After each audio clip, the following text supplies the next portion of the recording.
Fala pessoal, módulo 35, operações com vetores. A gente vai fazer um compilado aqui de algumas operações um pouco mais sofisticadas do que as operações do módulo anterior.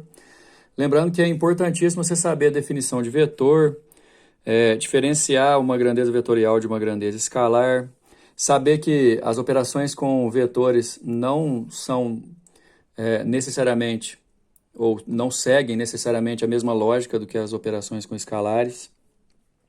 Somar dois vetores nem sempre vai dar o mesmo do que somar dois escalares, somar os seus valores e por aí vai. Eu recomendo muito, se você não assistiu o módulo 34, você tem que pausar esse vídeo e voltar lá, tá?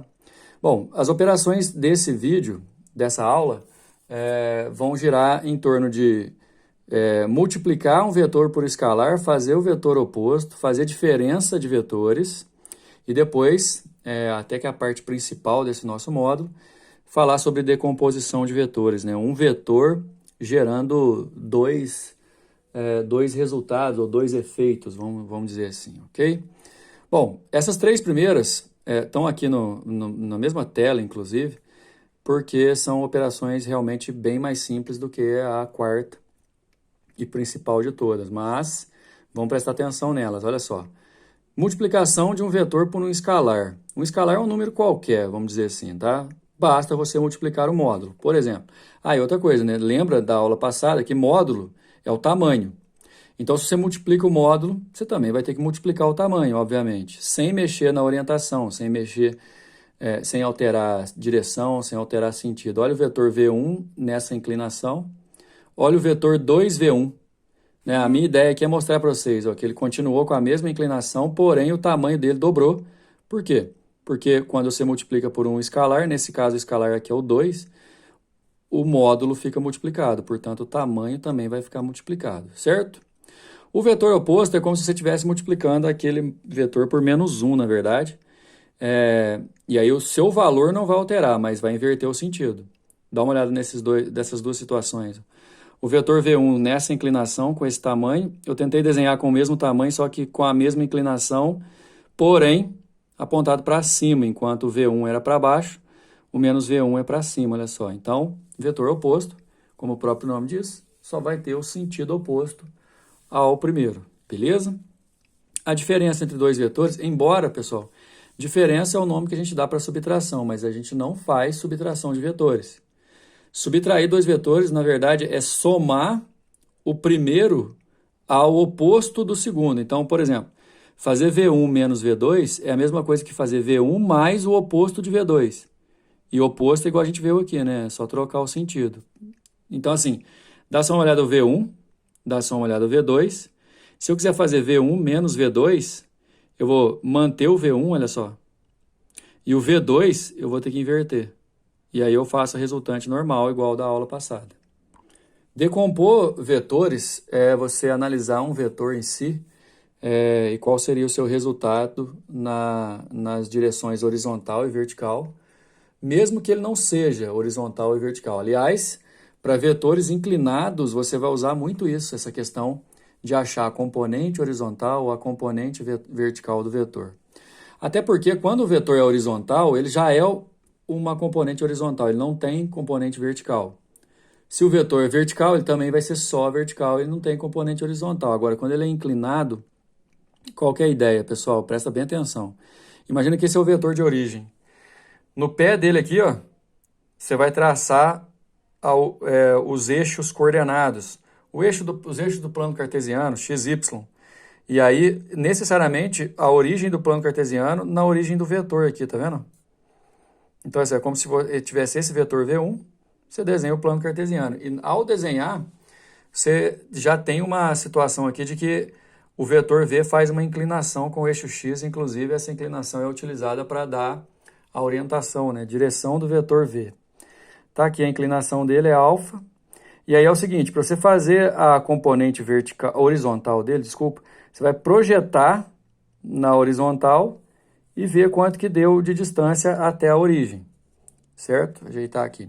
Dá só uma olhada no que eu fiz aqui embaixo. O vetor original é esse, a sua componente é Vx na horizontal. Pontilhei e liguei lá na origem. A sua componente vertical, você pontilha para encontrar a vertical e liga até na origem.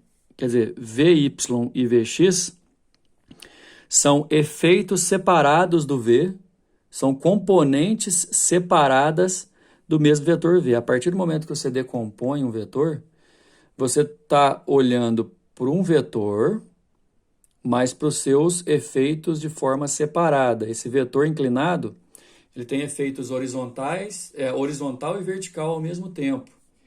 E aí, quando você define essa horizontal e essa vertical, você esquece que esse vetor aqui existe. Né? Vx é a componente horizontal, Vy é a componente vertical, e é assim que você calcula. O valor da componente horizontal é o valor do vetor original multiplicado pelo cosseno desse ângulo aqui. Ó. O valor da componente vertical é o valor do vetor original multiplicado pelo seno do mesmo ângulo, certo? Então, isso é a decomposição de um vetor. Galera, lá na parte de exercício já vai encontrar o exercício número 1 aí, que, resumidamente falando, ele te dá, assim, uma orientação de dois veículos que tem duas velocidades, uma velocidade para cada um, né? O veículo VA e o veículo VB. VA é a velocidade do A, VB é a velocidade do B. E aí o exercício vai querer para você poder marcar as características do vetor velocidade relativa de A para B. Velocidade relativa de A para B, pessoal, essa parte aqui não tem no exercício, então presta atenção. Velocidade relativa foi o módulo 24 nosso, da apostila 1. Ficou lá para trás, mas de A para B é o VA menos o VB. Mas lembra que eu falei agora há pouco, nesse vídeo, que você não subtrai vetores? Velocidade é um vetor. Então, você não pode subtrair. Na verdade, você vai somar com o oposto do segundo. Então, quer dizer que se V de A para B é VA menos VB, então V de A para B, vetorialmente falando, é o VA mais o oposto do VB, que é o menos VB. Vem comigo, ó. O VA é assim, ó. Dá só uma olhada na orientação dele, ó, inclinado para cima, e o VB inclinado para baixo. Coloquei os dois aqui na mesma origem para poder fazer a resultante. Só que como eu quero VA mais o menos VB, olha o menos VB como é que fica. Ó. Enquanto o VB era para baixo, o menos VB é para cima. E o VA eu mantive ele aqui. Agora, eu tenho VA, eu tenho menos VB e quero fazer a resultante entre eles. Eu faço uma paralela ao VA, faço uma paralela ao VB e ligo. Aí a resultante, que é a VAB, vai ser vertical sentido para cima, resposta letra D. Exercício número 2, um avião decola de um aeroporto descrevendo nos primeiros 50 segundos uma trajetória retilínea inclinada até atingir a altura de 3 km com velocidade constante de 360. Então aqui está no aeroporto, o avião começou a decolar, foi inclinado assim com uma velocidade de 360 km por hora, até atingir o ponto B aqui em 50 segundos, a altura dele já era de 3 km, certo? Durante esse tempo, os raios solares são perpendiculares ao solo do aeroporto, que é plano e horizontal. Calcule durante esses 5 segundos. Ele está falando negócio do raio solar, porque ele vai pedir alguma coisa sobre a sombra do avião aqui, né? Mas você imagina, enquanto o avião sobe, a sombra do avião vai vir por aqui, né? Na horizontal. Mas enfim, vamos preparar o nosso exercício primeiro para depois responder as letras A e B. 360 por hora, pessoal, se você dividir por 3,6, vai dar 100 metros por segundo. 100 metros por segundo durante 50 segundos dá 5.000 metros, que é o mesmo que 5 quilômetros. Ou seja, de A para B, nesses 50 segundos, ele andou 5 quilômetros. Se aqui na vertical a distância é 3 quilômetros, vai ficar um triângulo retângulo daqueles que vocês já conhecem, né? O 3, se a hipotenusa é 5, o outro cateto é 4, para ficar 3, 4, 5 no triângulo retângulo. E aí, já como eu sei que eu vou precisar, o seno desse ângulo, cara, eu lembro de eu falar para vocês, né? Lá nas primeiras aulas de física, que na verdade eram de matemática, nós vamos usar trigonometria. Olha só, seno do ângulo é cateto oposto sobre hipotenusa. Cateto oposto 3, hipotenusa 5, 3/5. O cosseno do ângulo, cateto adjacente sobre hipotenusa. O cateto adjacente é 4, que está junto do ângulo, e 5 é a hipotenusa. Seno e cosseno para quando eu precisar. A letra A está pedindo para você calcular o módulo da velocidade da sombra. Me fala uma coisa, a sombra do avião vai fazer isso. Horizontal ou vertical? Horizontal. Então, perguntar o módulo da velocidade da sombra do avião é a mesma coisa que perguntar o valor da componente horizontal da velocidade do avião.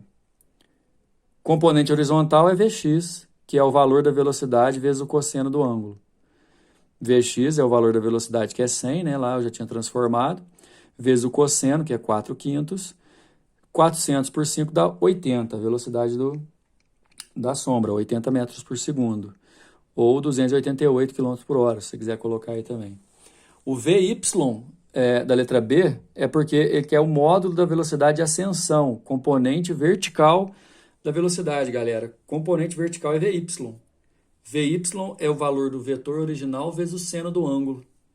Vetor original 100, né, que eu já defini desde o começo. Seno do ângulo 3/5, cateto oposto sobre hipotenusa. 300 por 5 dá 60 metros por segundo. Por último, pessoal, exercício número 3. Duas pessoas tentam desempacar uma mula usando uma corda longa amarrada no animal.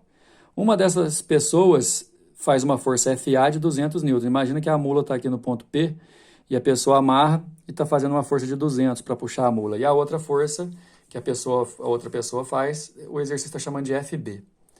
Ambas desejam mover a mula apenas na direção perpendicular à linha horizontal X representada na figura.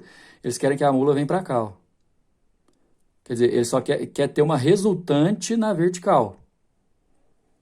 Considere que os ângulos são os dados da figura e que a mula está no ponto P. A intensidade da força FB é mais próxima de... Escuta aqui, gente. Como ele quer a resultante na horizontal... a resultante nessa vertical... A resultante na horizontal tem que ser 0.